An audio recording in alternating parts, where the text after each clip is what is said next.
Fala, juventude, beleza? Estou aqui me preparando psicologicamente, emocionalmente, historicamente para o nosso episódio, mas antes eu queria trazer aqui um tema que me surgiu, que me ocorreu essa semana, porque dia 17 de agosto foi aniversário do Emicida, né?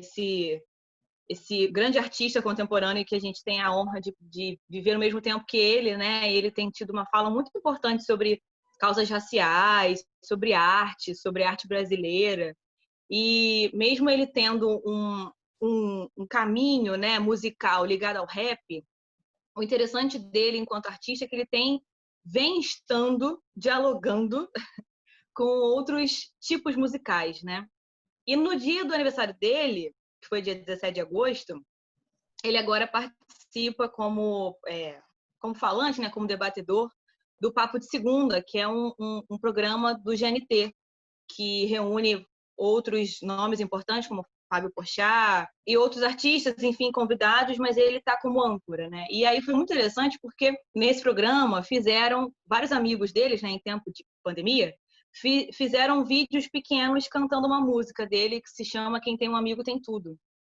E essa música ela é muito interessante porque ela foi gravada com o Zeca Pagodinho, nessa interseção de sons, né? Ele do rap e o Zeca do pagode e tal. Mas, assim, me chamou a atenção que, dentre esses amigos que apareceram nesse vídeo, eu quero destacar Caetano Veloso e Gilberto Gil. E eu fiquei muito, assim, pensando na grandeza que é o Emicida, com a fala que ele tem, que é uma fala para jovens e pessoas que se identificam com uma periferia, principalmente paulista, mas eu acho que do Brasil inteiro, ter o contato e ser amigo e receber um vídeo de Caetano Veloso e Gilberto Gil. E eu acho interessante, Liana, porque mesmo que sejam artistas de tempos diferentes, muitas coisas ali se encontram quando eles estão produzindo a sua arte e quando eles tentam encontrar o seu lugar, o seu espaço e ser ouvidos na nossa sociedade.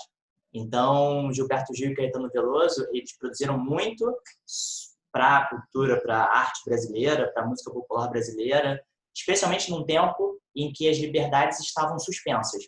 E era um período muito duro para o Brasil de ditadura civil-militar e como essa cultura servia como um retrato do Brasil. E assim, como que é interessante, né, essa mescla de situações culturais, mas também de tempos históricos diferentes, né? Já que, como eu já disse, Caetano e Gil têm essa força, né, de nos lembrar de um passado difícil e importante do nosso país. Hoje em dia, o que o Emicida faz também é uma forma de registrar um novo tempo. Então, por isso é legal falar nos tempos diferentes, mas, de certa maneira, tempos que se encontram também. Porque hoje em dia nós não vivemos exatamente o auge da nossa democracia. Afinal, com o presidente que nós temos, isso se torna algo para pensar, para refletir até que ponto nós também não estamos tendo uma outra maneira de suspender as liberdades, de golpear a nossa democracia e de prejudicar as instituições, prejudicar grupos sociais específicos. Então é legal ver como propostas culturais, propostas artísticas diferentes conseguem conversar.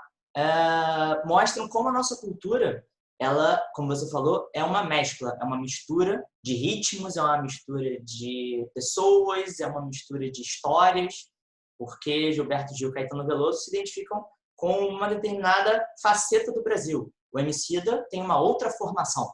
E como é que essas duas coisas podem, sim, ter contato? E como não existe uma exclusão entre elas? Como a nossa cultura é rica também por causa disso. Porque ela retrata o que nós estamos vivendo, nos faz pensar sobre o que nós estamos vivendo e também atrai elementos diferentes, que à primeira vista poderiam ser assim, completamente separados.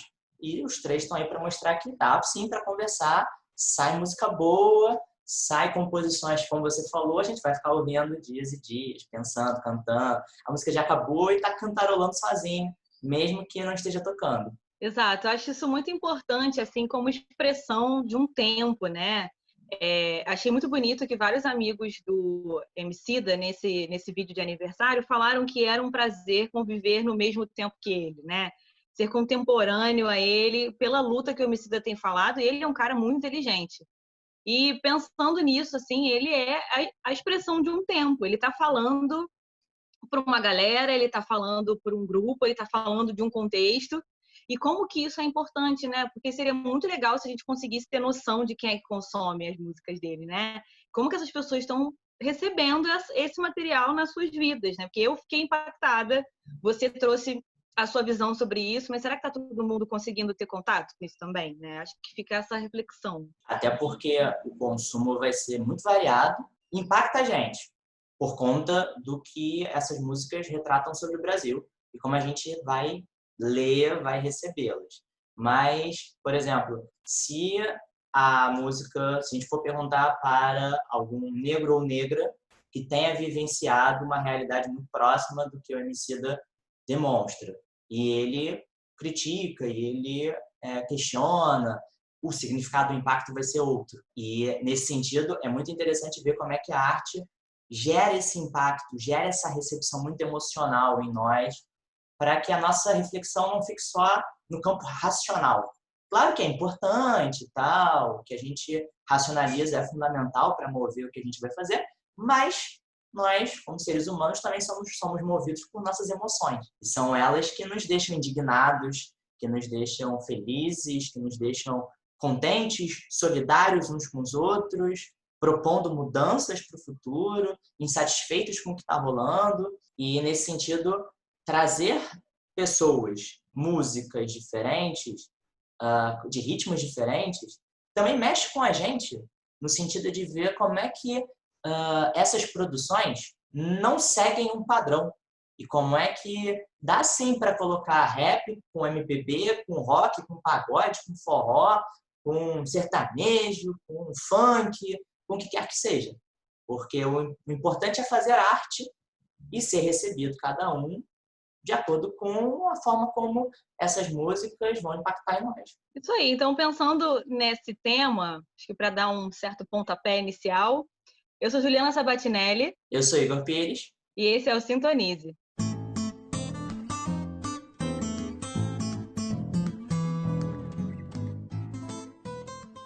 Estamos começando o segundo bloco do Sintonize. Diferentemente da semana passada, quando a gente trabalhou uma notícia atual, a greve dos trabalhadores que fazem entrega de aplicativo para relacionar com a história, com o neoliberalismo. Dessa vez a gente vai entrar numa proposta diferente, mas que também cabe aqui no nosso programa. Nós vamos novamente relacionar a história, só que agora partindo de uma outra produção que faz parte da nossa atividade, que são as produções acadêmicas, as pesquisas feitas na academia, para que elas não fiquem apenas restritas às bibliotecas, para outros estudantes que querem fazer trabalhos semelhantes usarem o nosso trabalho como referência. A nossa ideia é ultrapassar os muros da academia, propor um contato, um diálogo ainda maior entre academia e sociedade. Mostrar qual é a importância dos temas, das conclusões, das abordagens que nós temos nos trabalhos acadêmicos. Importante frisar também que acho que a nossa tentativa maior não traduzir, mas tornar acessível algo que normalmente se aparenta ou parece ser muito pouco acessível, né? Com palavras difíceis, feitas para os pares, né? E a tentativa é justamente colocar esse material, esse estudo, essa pesquisa dentro da possibilidade de utilizá-lo, que é exatamente o que pesquisas acadêmicas têm como objetivo. Para começar esse rolê, esse grande momento, hoje a gente vai falar sobre um querido, um grande falador, uma pessoa que é inteligente, manja de futebol, manja de cinema, mas também manja muito de história. Hoje a gente vai falar sobre a dissertação de mestrado de Igor Pires, pena que é vascaíno. Opa, que isso? Que foi muito que foi muito bem feita. Em 2018, na verdade, ela foi encerrada, entregue. Esse título incrível foi conquistado em 2018, na queridíssima Universidade Federal Fluminense, lá do outro lado da poça, para quem é do Rio. em Niterói. E estou aqui com o título, queria falar aqui para quem está nos escutando, que o título dessa dissertação foi Lúcia Murat, assim se fala? Murat, Igor? Lúcia Murat. Lúcia Murat, Trajetos de Vida pela Ditadura Civil-Militar, Sensibilidades Cinematográficas e História Pública, de 1989 a 2012. Ele foi orientado pela professora Juniele Rabelo e o material dele disponível a público pela UF. Procura registrar, procura comentar, procura fazer essa interseção, que eu acho que é o grande tema do nosso podcast hoje, entre cinema, história e uso prático disso, né, para nossa vida. O cinema como esse caminho que o público tem como possível, um dos caminhos que o público tem como possível para acessar valores, conhecimentos, saberes, pensamentos e questões. Queria então, Igor, para a gente começar a conversar então, sobre algo que é muito seu, né? Porque para quem já fez mestrado sabe que quando a gente faz essa dissertação é um filho que nasce, é uma criança que a gente bota no mundo, né? Porque é fruto de muito trabalho, de muita luta, de muita pesquisa. E para a gente começar então esse bate-papo que a gente vai fazer aqui, queria então que você falasse em resumo, mais ou menos como é que foi a sua pesquisa, alguma hipótese que você acha interessante destacar, possíveis respostas que você conseguiu nesse tempo e também, se possível, sem muito saudosismo, porque como é nosso, né, a gente sempre gosta de falar assim com mais amor, comentar assim possíveis impactos que o seu trabalho teve para a história, né, em termos de historiografia mesmo, acadêmica, e quem sabe até qual a relevância, né, dentro dessa perspectiva para o público, né? O que o seu tema ajuda a gente a melhorar enquanto seres humanos? Opa, a primeira pergunta já é assim desafiadora. Como nós podemos melhorar como seres humanos? Primeiro, é muita gentileza da Juliana falar que estava bem escrita, uma excelente dissertação. É nossa puxação de saco aqui. Depois, quando a gente for fazer a análise e o debate sobre o dela, eu vou falar o mesmo. Então, historiadores gostam também de se agradar para dar aquele conforto quando nossos trabalhos, durante muito tempo, mexem com a gente, são tão especiais para a gente e, infelizmente, nem sempre alcançam o mundo como a gente desejava. E o nosso programa aqui, antes de mais nada, como a Juliana falou, não é traduzir, não é facilitar a compreensão, como se o público não fosse capaz de seguir a pesquisa, entender o que foi defendido ali. Mas é aumentar a reverberação disso, fazer com que mais pessoas alcancem o que talvez estivesse relativamente limitado, porque está na UF, meu trabalho, ou está digitalizado também no portal eletrônico da UF, mas nem sempre é o programa de alguém. Ops, deixa eu ir lá, entrar no site da UF e ver a nova dissertação que foi colocada lá. Ainda não é o programa vespertino das pessoas. Mas indo direto para a minha pesquisa, essa dissertação ela foi um desdobramento natural do que eu já vinha estudando desde o final da graduação, que eram as relações entre cinema e história, mas numa outra perspectiva diferente daquela que eu mais percebia que outros historiadores faziam. Mesmo que história e cinema seja uma área, seja um diálogo, seja uma proposta que já vem de muito tempo, desde os anos 70, 80, já tem os primeiros estudos nesse sentido, ainda eram poucos aqueles que valorizavam o cinema como cinema e não apenas tentavam usar o cinema como uma fonte que simplesmente legitimava o que a pesquisa histórica já tinha definido por outras fontes.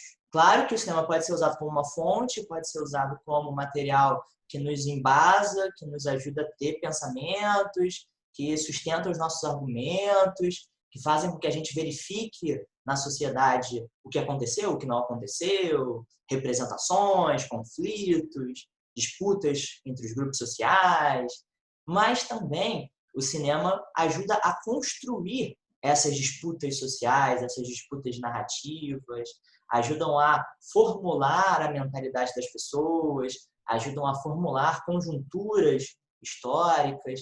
Então, o meu grande objetivo foi trazer o cinema também como um objeto ativo, que ajuda a construir a história, além de ser uma ferramenta importante para a história. E aí a minha ideia foi, na graduação e também no mestrado com uma escala um pouco maior, tratar a ditadura civil-militar, esse passado específico do Brasil, pela luz do cinema, e ver como é que o cinema nos faz entender o passado através de outras maneiras, diferentes do que nós historiadores fazemos.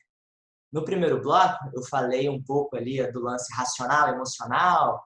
Isso transpareceu, pelo menos eu tentei fazer transparecer na dissertação, ao defender que os historiadores, em via de regra, eles analisam o passado e tentam passar essas análises através de argumentos racionais, embasados em fontes, embasados em todo tipo de método científico, enquanto que o cinema tenta nos fazer entender ou nos aproximar do passado pelas emoções, pelo impacto emocional que uma história bem contada, que uma atuação emocionante, que uma trilha sonora podem fazer. Então, já acho que pode ter sido uma diferença dentro da historiografia essa proposta de pensar o cinema como uma outra via de entrada para o passado. Cada um no seu espaço, cada um no seu quadrado, os historiadores usando as suas ferramentas, usando os seus métodos, e o cinema usando outro tipo de linguagem. Para fora da academia, para fora da historiografia, eu acho que pode ser relevante a gente pensar, como sociedade, de maneira geral, que estudar pelo viés das emoções, pelo viés de uma outra representação do passado, ajuda a pensar como eventos históricos marcantes impactaram na vida de indivíduos. Para além de dizer que o período teve essas características, que a conjuntura era assim, a economia era assim, algo mais abstrato, acho que também é interessante para a gente verificar, ou pelo menos tentar entender, como os indivíduos daquela época sentiram aqueles acontecimentos. E como é que isso vai dialogar com a gente? Porque todo indivíduo passa pelas mesmas emoções. Todo mundo sente medo, todo mundo sente alegria, todo mundo sente decepção. Então, é entender a história também por aqueles que se envolveram nela. Claro, eu fiquei pensando conforme você foi falando, porque eu achei interessante a forma como você conduz seu tema é de tocar pessoas, né? E também observar como que o cinema, até mesmo documentários, né? A gente vai falar sobre a coisa das fontes e dos materiais que você usou, mas também como que as imagens refletidas numa tela impactam e atingem e demonstram o que pessoas sentem.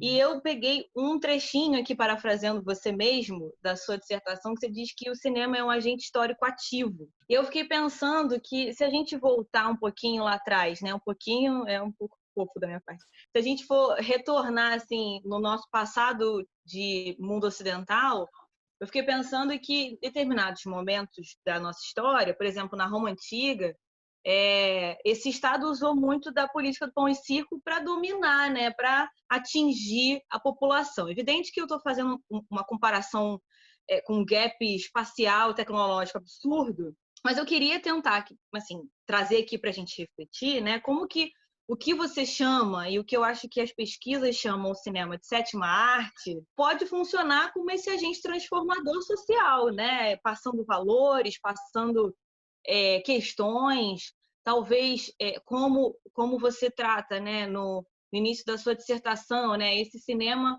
e como você falou aqui também, agindo na vida dessas pessoas e sendo um bom demonstrador, não sei se foi uma boa palavra, do passado, né? Mas como que a sétima arte pode atingir, de que maneira a sétima arte pode atingir essa população? Porque o que eu estou pensando aqui? Porque essa pergunta, né? É muito desafiador você usar o cinema como fonte, né, como ponto de partida para você pensar uma pesquisa, porque você está olhando com o olho de quem pensou aquele material, você está olhando com o olho dos envolvidos naquele material, você está olhando com o olho do diretor desse material, mas também está olhando com o olho de quem está consumindo esse material. Então, de que forma é possível identificar nesses olhares, e talvez de forma mais forte, o seu olhar como historiador, esse agente transformador, né? De que maneira que o cinema consegue se conectar com a sociedade em termos de valores e questões e enfim, mudanças práticas, né? Se é possível. A gente consegue refletir sobre essa primeira questão em muitas direções. Primeiro, quando você falou que o cinema ou as telas, as imagens, né, dizendo as imagens, repercutem muito nas nossas vidas, nas nossas ações, nas nossas trajetórias, isso fica cada vez mais flagrante à medida que o tempo passa, porque, querendo ou não, as nossas vidas são marcadas por todo tipo de tela. Seja a tela do cinema, seja a tela de uma televisão, seja a tela do celular, nós sempre recebemos esses estímulos visuais. E talvez o próprio ser humano, à medida que o tempo passa, se torna cada vez mais um ser visual, diferentemente de outras épocas em que ele não era tão atormentado por telas onde quer que ele fosse. Então, as imagens, com o passar dos anos, séculos, tal, tiveram e vão tendo cada vez mais um impacto nas nossas vidas que em outros tempos não existia. Então, nós, quando pensamos em um conceito ou tentamos entender algum acontecimento, geralmente a gente materializa isso em uma imagem, em alguma representação. Seja assim, sei lá, Segunda Guerra Mundial, desembarque à Normandia, né? Vem assim essa imagem do Guerra Fria, a crise dos mísseis, aquela tensão, quase uma guerra entre Estados Unidos e União Soviética. Os eventos acabam ganhando uma conotação visual também, porque essa visualidade nos afeta. Pode nos afetar de diferentes maneiras. Como você citou o caso no Império Romano, da política do pão e circo, a arte, de uma maneira geral, e no meu recorte específico, o cinema, tem diferentes intenções. Ou melhor dizendo, pode ser usada com diferentes intenções. Então, eu não vejo a arte como naturalmente conservadora, como foi usada no Império Romano. Até para falar a verdade, isso é um pouco polêmico, mas eu já ouvi isso e concordo muito, a arte se a gente fosse buscar uma essência, a arte é mais revolucionária do que conservadora. Mas isso não impede que ela seja usada por meios conservadores, porque a arte, o cinema especificamente, o cinema é movido por conflitos. Se tudo está bem, não tem filme. Todo mundo está bem, feliz, tal, tem que ter algum problema. Tem que ter algo que precisa ser resolvido. E conflito é o elemento principal que move uma das principais vertentes historiográficas, que é o materialismo histórico, o socialismo, o comunismo e tal. Só que na política do pão e circo foi usado para manipulação, para controle social, em momentos de crise do Império Romano. Em outros momentos, o cinema pode ser usado a depender de quem está criando aquela linguagem, criando aquela trama, criando aquela narrativa, pode ser usado para nos ajudar a refletir, pode nos ajudar a experimentar sentimentos que vão nos mover em uma direção que a gente não esperava. Pode nos fazer entrar em uma área, em um lugar diferente, desconhecido. Se a gente está vendo um filme que mostra outra realidade, que trata um personagem com outros problemas que não fazem parte do nosso dia a dia, a gente está praticando empatia. A gente está tendo contato com outros valores. E aí, por exemplo, no caso do primeiro filme que eu analiso na dissertação, o primeiro filme da Lúcia Moura, primeiro longa-metragem, melhor dizendo, que ela já tinha feito um curta antes. É de 1989, chamado Que Bom Te Ver Viva. É um documentário sobre mulheres militantes que, de alguma maneira, resistiram à ditadura civil-militar e foram torturadas. E é um documentário baseado principalmente nos relatos dessas mulheres, demonstrando como foram as suas experiências diante da luta contra a ditadura e também das consequências da tortura, do trauma daqueles tempos. O documentário todo é construído no sentido da gente entender como a tortura foi usada pelo governo para desumanizar aquelas pessoas, para eliminar aquelas pessoas. Não só a luta, não só os seus objetivos, mas eliminar aquelas pessoas. As emoções que elas transmitem ao se lembrar daquelas experiências terríveis, ao mostrar como aqueles traumas não ficaram no passado e elas ainda precisam lidar com isso até hoje. Quer um exemplo ainda mais escancarado de como a ditadura foi violenta, de como esse autoritarismo foi praticado?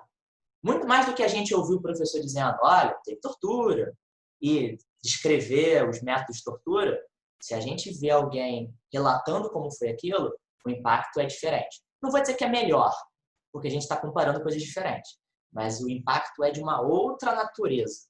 Talvez nos atinja de maneira mais imediata, e aí acaba sendo a diferença. Interessante, porque conforme eu fui lendo a sua dissertação, porque foi uma honra, né? Você tem uma forma de escrever interessante, né? Porque está falando também dentro dessa parte científica do cinema.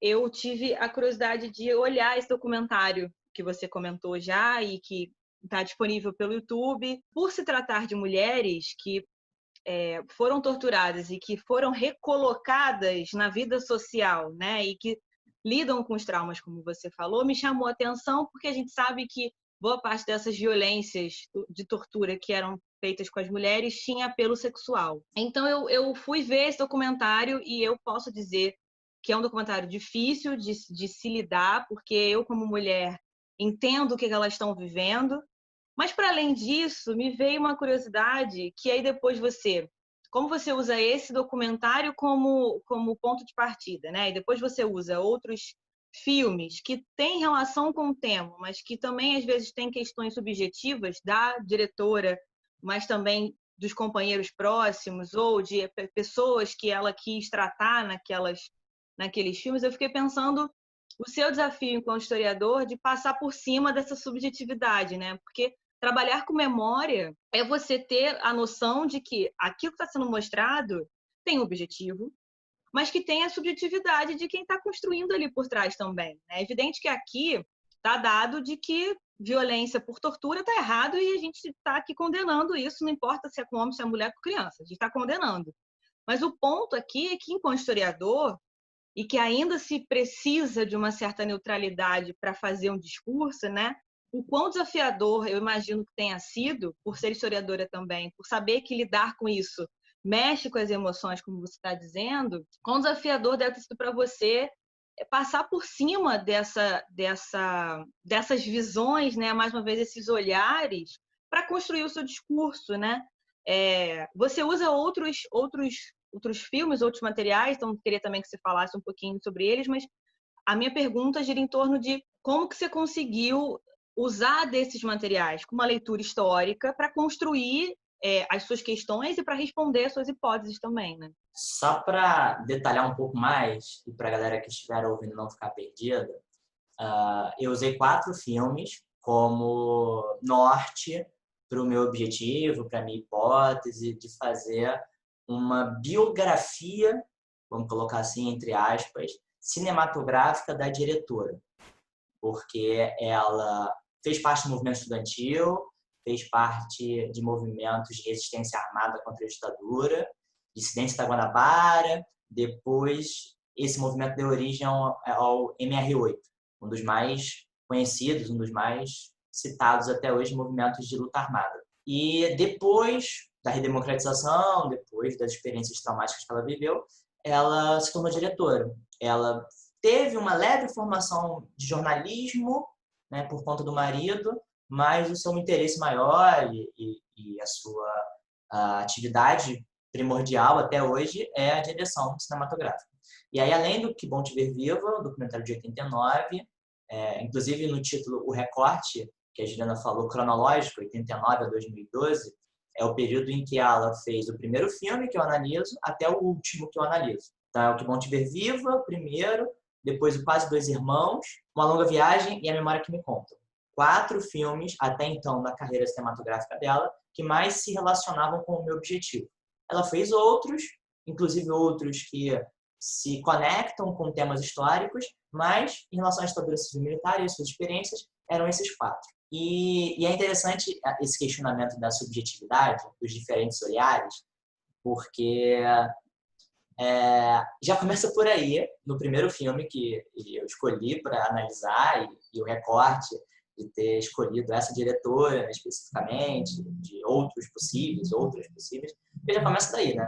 Eu não tenho nenhum lugar de fala, eu não tenho nenhuma forma de me vivenciar na prática o que está sendo dito ali no documentário. Eu não sou mulher, eu não fui torturado, eu não lutei contra a ditadura, então é um universo distante do meu. Então já começa por aí. Já é um olhar completamente de fora, tentando penetrar nesse universo que é desconhecido. Mas é como eu falei antes, é o cinema.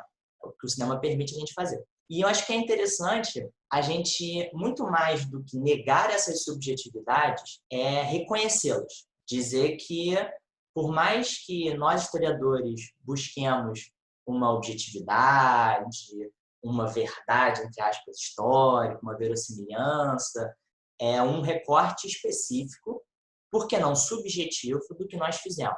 Porque o nosso trabalho é sempre feito por escolhas. E essas escolhas, em alguma análise, em alguma dimensão, vão ser subjetivas. Por que eu escolhi esse tema e não o outro? Tem algo que é subjetivo, algo que me motiva a estudar isso.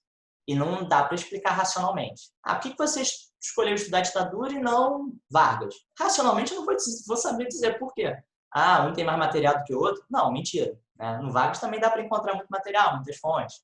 Então, não é por aí. E mesmo analisando os filmes, a gente não pode deixar de lado que, assim como a história, o cinema também tem nível subjetivo.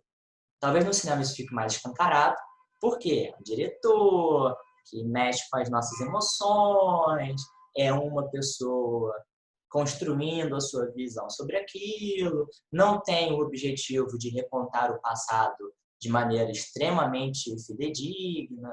Então, já começa diferente por natureza. Mas é interessante a gente reconhecer essas subjetividades, porque nos faz perceber como indivíduos diferentes vivenciam períodos históricos diferentes, dependendo do lugar de onde ele vem, de onde ele fala, das suas experiências, de como ele se envolveu com a história.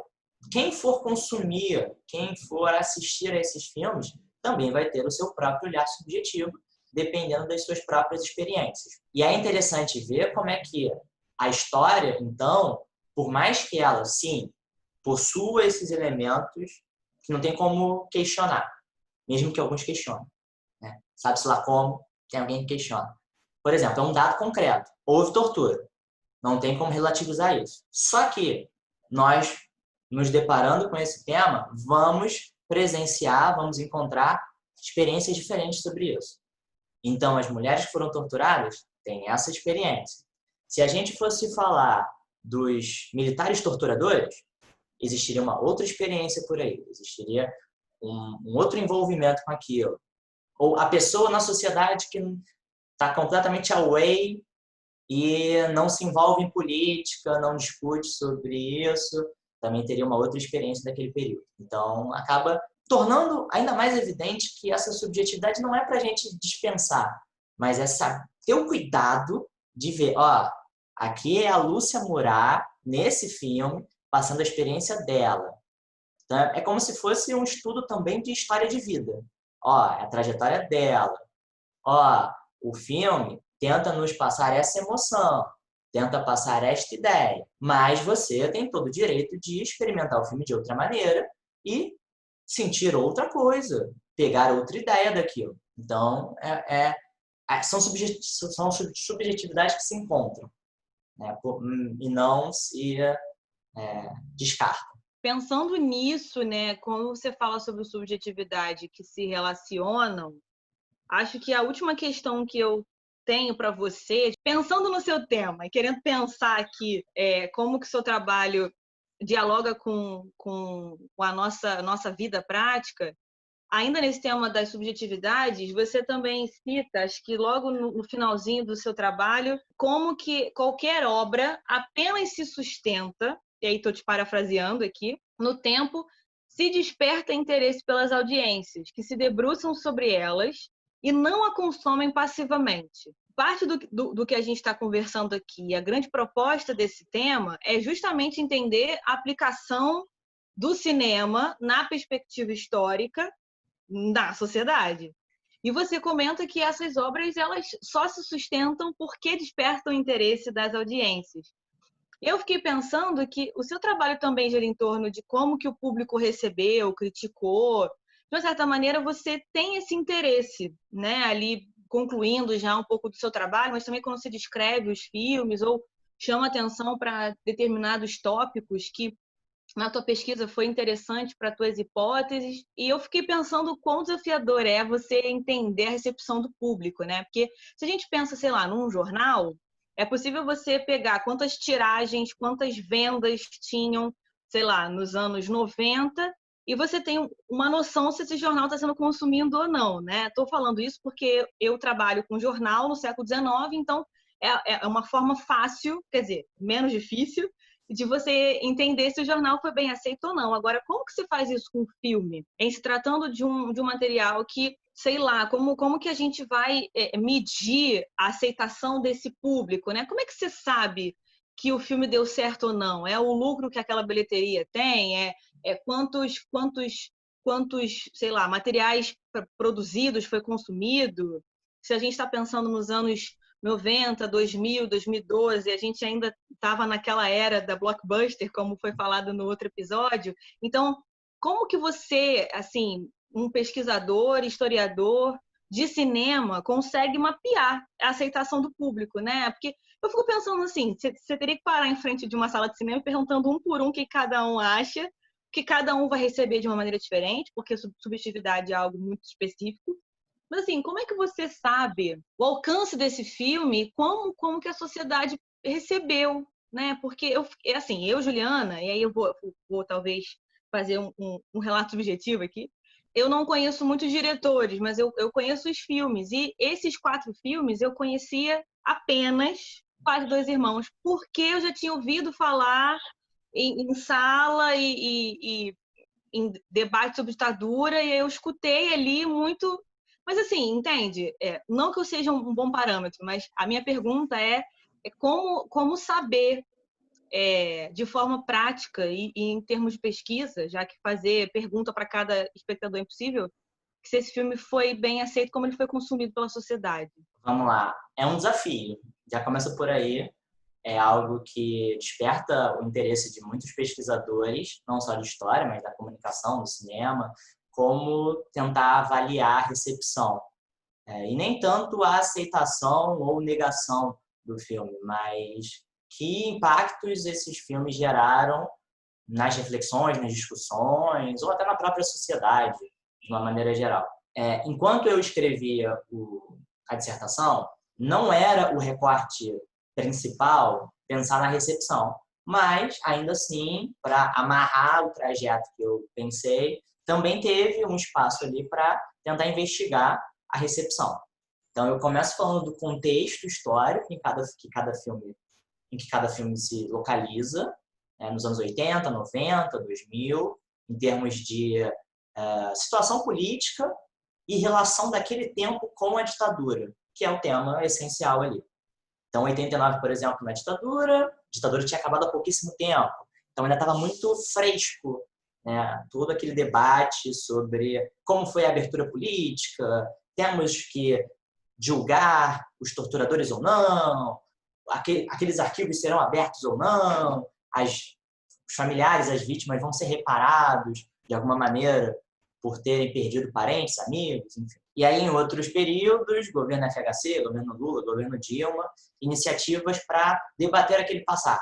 Comissão da Verdade, discussões sobre rever ou não a lei da anistia. Depois, a maior parte era análise fílmica, para entender que subjetividades foram mobilizadas pela diretora durante a produção do filme. Então, eu peguei alguns elementos específicos e até coloquei imagens para tentar argumentar nesse sentido, para falar sobre figurino, falar sobre iluminação, falar sobre o enquadramento da câmera, que possíveis sensações poderiam ser passadas com essas técnicas.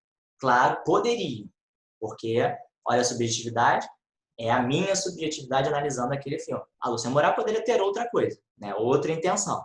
Mas, como a gente está falando de uma obra de arte, deixa de ser do dono dela, ou da dona dela, quando ganha o mundo. Mas é claro que as subjetividades têm um certo limite, porque eu não posso falar, por exemplo, que o Que Bom Te Ver Viva defende a tortura. Porque o filme me contraria. O filme tem vários elementos que dizem que não. Essa seria uma leitura equivocada. E aí a última parte é sobre a recepção em si. E a recepção, realmente, não tem como. Até porque em 89, por exemplo, como é que eu faria para sentir a recepção? né, do filme não estando lá. Alguns mais atuais oferecem outras ferramentas para a gente. Mas eu saí procurando tudo que era possível encontrar de notícias sobre como o público se relacionou com aquele filme. Então, por exemplo, Uma Longa Viagem e A Memória que Me Contam, os dois mais recentes, são da década de 2010 ou final de 2000. Então, tem mais material disponível na internet sobre críticas cinematográficas, que é um bom termômetro para sentir uma parte da recepção, porque são pessoas envolvidas no cinema que vão discorrer sobre aquele filme.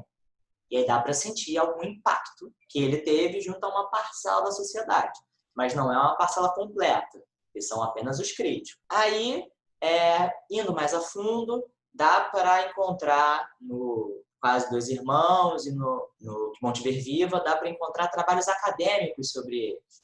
Também é um tipo de recepção, porque é também uma leitura que está sendo feita do público que assistiu aqueles filmes. Mas também é outra parte da recepção, não é ela integralmente. Então, é sempre bom a gente deixar claro que, né, é uma recepção dentro de um recorte, não é a recepção completa. Eu consegui entrevistar a Lúcia Murat, então foi também uma outra oportunidade para sentir a subjetividade dela em relação a cada um dos seus trabalhos. E ela também levantou alguns pontos importantes sobre a recepção, que me fizeram pensar e me ofereceram material para isso. Por exemplo, ela disse que O Que Bom Te Ver Viva sempre retorna. É um filme de 89 e ele não é esquecido, porque sempre tem algum evento sobre ele. Quando a Lúcia Murat participa de eventos, né, na história, na sociologia ou no cinema, as maiores perguntas, as que mais se repetem, são sobre O Que Bom Te Ver Viva. Dependendo do que acontece no Brasil, esse filme é recuperado para trazer alguma discussão, para servir como mote para algum tipo de reflexão. Especialmente para dizer o que eu mais usei para sentir a recepção não completa, foram os críticos, né, a crítica de cinema, e esses eventos que se relacionam com os filmes e que envolvem muitas pessoas que consumiram. E aí a gente consegue sentir que leituras foram feitas, como essas pessoas foram afetadas pelos filmes, que pensamentos foram construídos sobre a ditadura. Mas ainda sinto que faltava alguma coisa para avaliar a recepção. E aí, soltando um leve spoiler, na minha tese de doutorado, quando acontecer, ou pelo menos no projeto que eu estou escrevendo, a ideia é me debruçar um pouco mais sobre a recepção, de uma maneira diferente. Sentir a recepção nas redes sociais, porque talvez seja um indicativo muito instantâneo do que acontece. Então, é investigar na seção de comentários de YouTube, Twitter, Facebook, Instagram, Facebook nem tanto, né, porque o Facebook está meio embaixo, mas principalmente YouTube e Twitter, como um filme sobre a ditadura é comentado. Não vou falar mais sobre os filmes da Lúcia Murat, e o meu interesse vai ser ver a recepção com o filme Marighella, do Wagner Moura, sobre o Carlos Marighella. E já tem muito material apenas com a divulgação do filme. Antes do filme estrear, já tem muitas discussões acaloradíssimas em Twitter, Facebook mesmo, Instagram, se for Facebook, sei por quê. Instagram, Twitter, YouTube, principalmente os três, sobre qualquer notícia que vem sobre o filme. Ele foi adiado. E aí tem os defensores e os detratores. Ele foi elogiado no festival na Alemanha. Isso rende muito. Alguém do elenco dá uma declaração, repercute muito. E aí a minha ideia é sentir como é que essa repercussão mostra pra gente como a ditadura civil-militar está sendo debatida hoje em dia. Até porque é algo que, vez ou outra, sempre volta, infelizmente, no Brasil que nós estamos vivendo, de manifestações pedindo fechamento de congresso, pedindo volta de AI-5, tentar entender por que isso está acontecendo.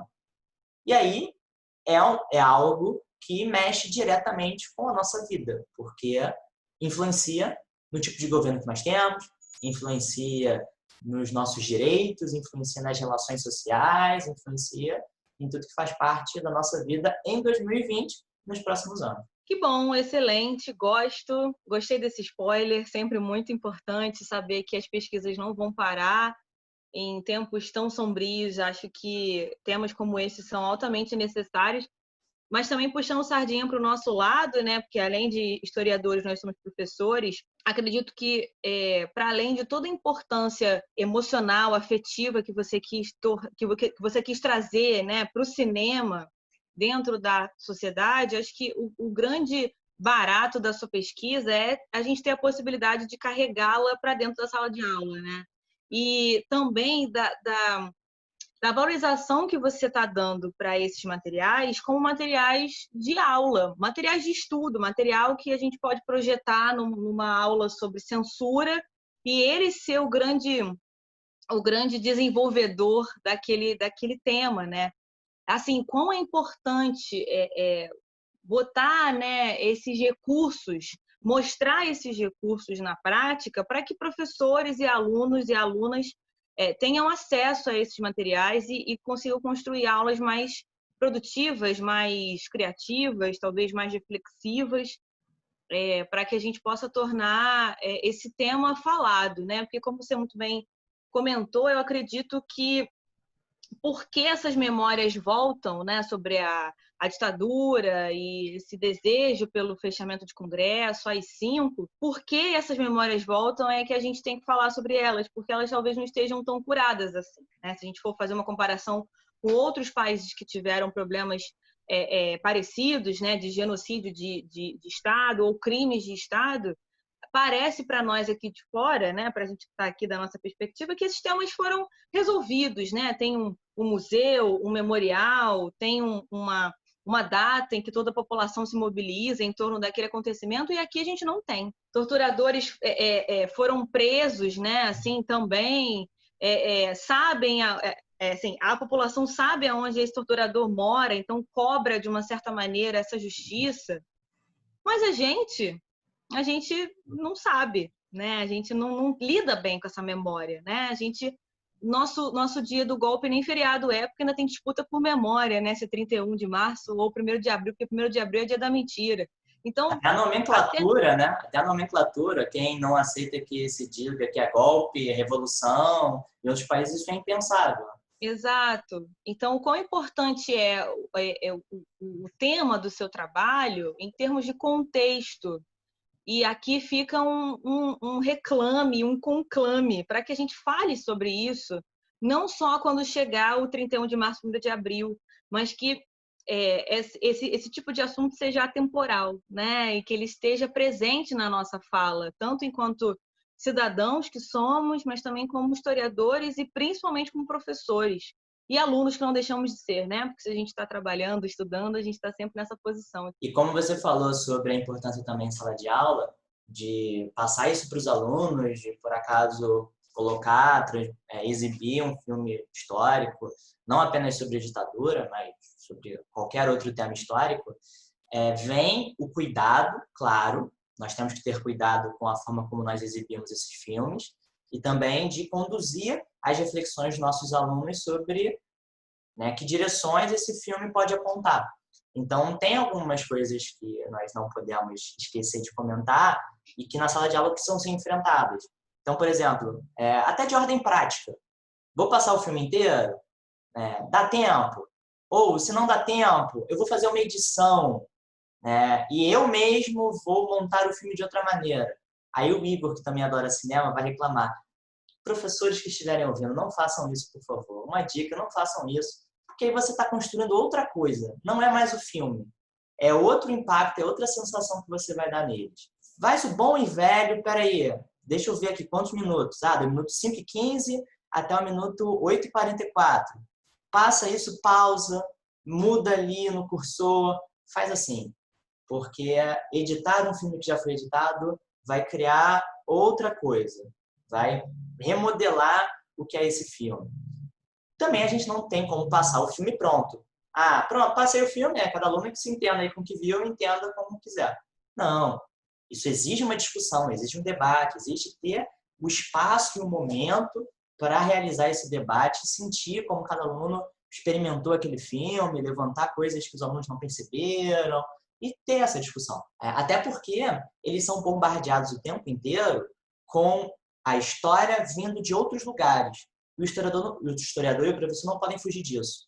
Ele joga um jogo que tem tema histórico, ele vê uma série da Netflix com tema histórico, ele lê um livro que tem um pano de fundo histórico. Então, até mesmo no título que eu coloquei na dissertação, a história pública é uma proposta dentro da história acadêmica que considera isso, considera a história, com H maiúsculo, sim, o conhecimento histórico, sendo construído também em outros espaços, na série, num podcast, num museu, por aí vai. Que particularidade tem? E aí, para além do lance de buscar erros e acertos, porque durante muito tempo historiadores e professores fizeram isso, tá vendo esse filme aqui? Isso aqui tá errado, porque na verdade foi assim. Aquele outro detalhe ali, não foi assim não. Que eu costumo falar que é o jogo dos 7 erros.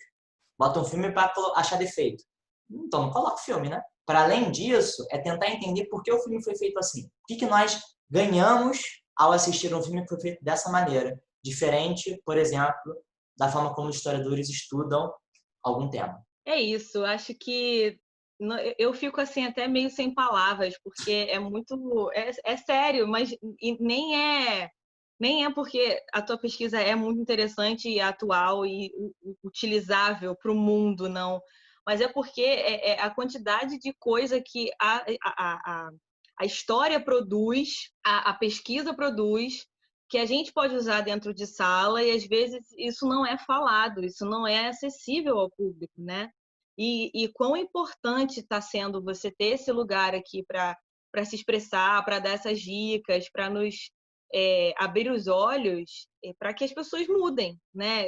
Eu comecei esse bloco falando que como que a gente pode mudar quanto ser humano com a tua pesquisa, e a conclusão que eu posso chegar é que a gente pode ter mais contato com um pedaço da nossa história que é muito difícil e que ainda não foi curada, mas também com recursos e maneiras de enxergar o mundo que ultrapassa a sala de aula, que é o que a gente sabe fazer de melhor, e que faz com que esse tema seja social, né?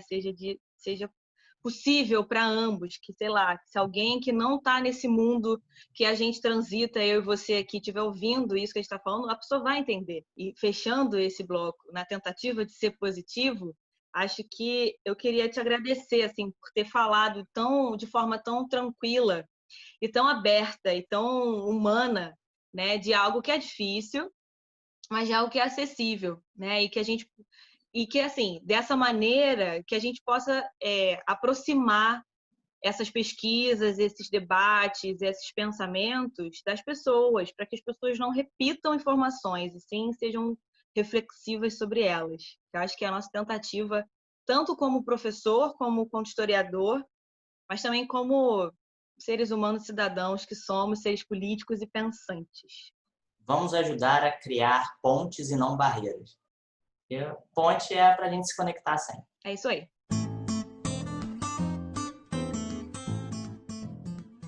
E vamos de dica cultural, o terceiro bloco do nosso Sintonize, destinado a este momento de dicas culturais que tem a ver com o nosso tema. E dessa vez sou eu que vou começar, Igor, você me dá licença. Como a gente sabe que vem um filme, porque sempre previsível, é você, ainda mais que você está saudoso, porque a gente acabou de falar sobre sua dissertação. Então, como a gente sabe que é um filme, então eu vou começar. Tá? Eu espero que um dia isso mude, mas eu também não espero, porque eu gosto dessa Não, dica vai acontecer, vai acontecer. Mas é que todo o nosso tema de hoje pedia um filme. Eu seria muito surpreendente se não fosse por essa linha. Então, vou segurar meu filme para daqui a pouco. Ok.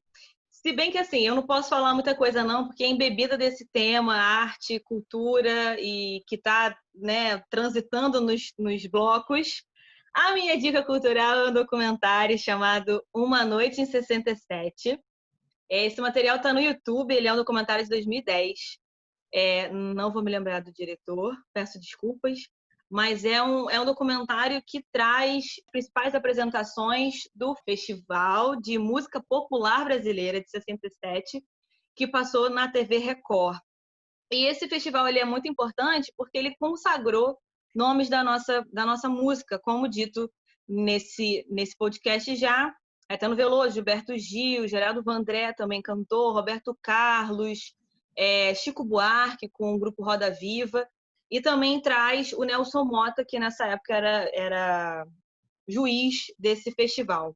O que me chama a atenção nesse documentário é que ele bota em paralelo, né, em conjunto, imagens da época, então mostra em preto e branco as apresentações e tal, como era um festival, né? E era um concurso também, então os artistas se apresentavam com as suas canções, os julgadores, os juízes, né, estavam ali julgando eles e o público recebendo. Então essas imagens apareciam e traz também relatos dos participantes hoje, então é muito legal você ver essas pessoas lá, muito jovens, né, com as suas ideologias, em 67, no ponto mais crucial ali de virada desse governo de ditadura, com o que eles estão sentindo hoje, com um espaçamento temporal e emocional bem grande, né? Então, essa é a primeira coisa que me chama a atenção.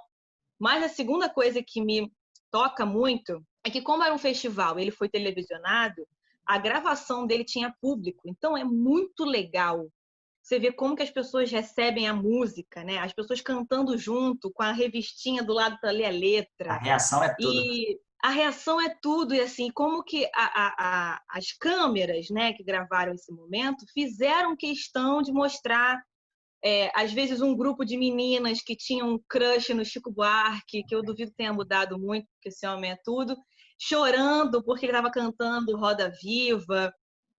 Como que as músicas, por exemplo, Alegria, Alegria, de Caetano Veloso, foi recepcionada pelo público. E eu estou falando isso e lembrando desse documentário toda arrepiada, porque é muito interessante você ver aquele público em 67 ouvindo músicas de protesto e recebendo essas músicas. A gente sabe que é de protesto, talvez as pessoas até soubessem também, mas aqueles ouvintes, né, aquelas pessoas que estavam ali até deveriam saber que era de protesto também, mas quão interessante e essas imagens, né, quão interessante é destacar a recepção dessas pessoas. Então, fica a dica, Uma Noite em 67, está no YouTube, é um documentário importante, atual e muito acalentador, assim, né, da nossa história. Sua dica foi duas em uma, né?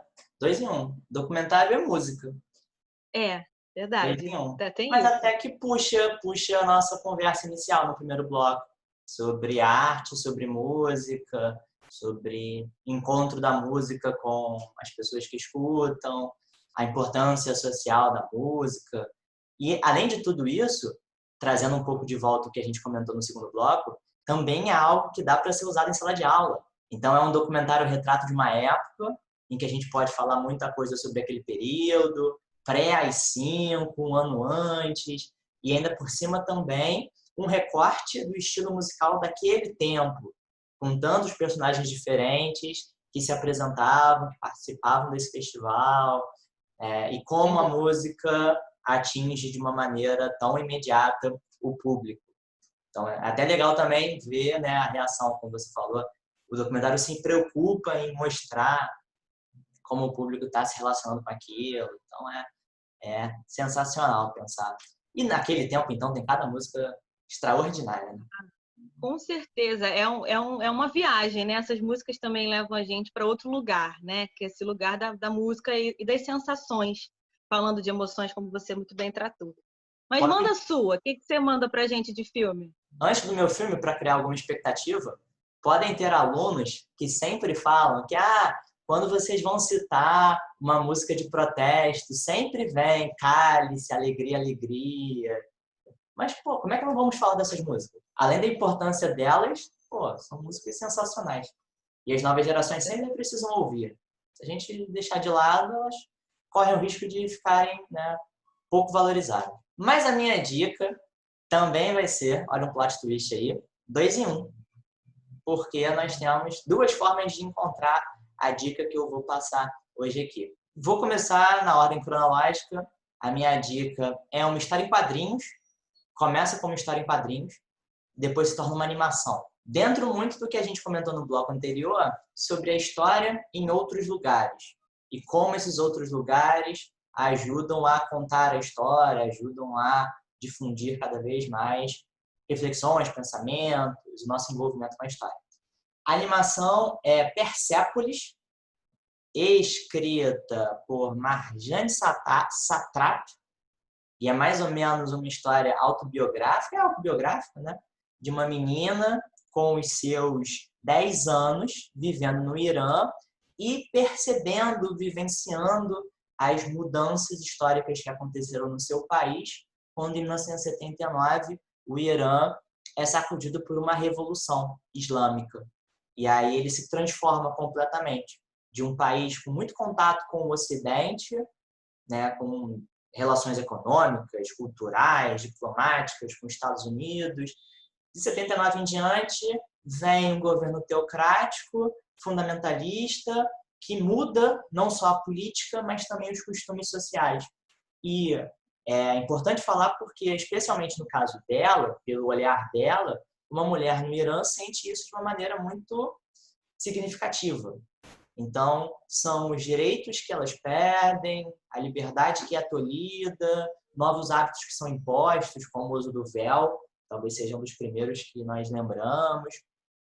E aí, a história em quadrinhos acompanha a vida dela, presenciando essas mudanças no Irã, e também um pouco do mundo, porque ela viaja, ela sai do Irã, sai daquela perseguição que muitas pessoas sofreram, e também vivencia outras questões que vêm dos outros países. Ela viaja para a França, se não me engano. E para aqueles que quiserem ter uma experiência ainda maior, ainda mais duradoura, além de ler a história em quadrinhos, dá para assistir a animação que foi feita baseada na história em quadrinhos, de mesmo nome, chamada Persépolis, que dá um outro quê especial para a história, que agora é uma experiência audiovisual. Um pouco daquilo que a gente falou da história em outros vários lugares. Filme e quadrinhos, mandei outra aí além do cinema. Nada previsível, até que Consegui. enfim, né? Consegui. Maravilhoso. Quadrinhos também. Maravilhoso, sempre transitando. Então, com essas dicas, 2 em 1, na verdade foram 4, né? 4 dicas diferentes. 2 minhas, 2 quase 4 dicas. A gente então vai fechando esse segundo episódio do Sintonize, agradecendo a quem escuta, a quem ajuda, a quem dá opinião, a quem está se inteirando com a gente. Lembrando que nós dois estamos nas redes sociais, @JuSabatinelli no Instagram e no Twitter. @Igor Pires M, também no Instagram e no Twitter. E a gente espera que o debate de hoje tenha te acessado, tenha te tocado e tenha melhorado você enquanto ser humano, que é o que a gente deseja aqui. A gente se espera no próximo episódio e conte sempre com a gente no seu Sintonize. Até a próxima, galera. Até a semana que vem com mais um episódio para a gente continuar aqui sintonizado.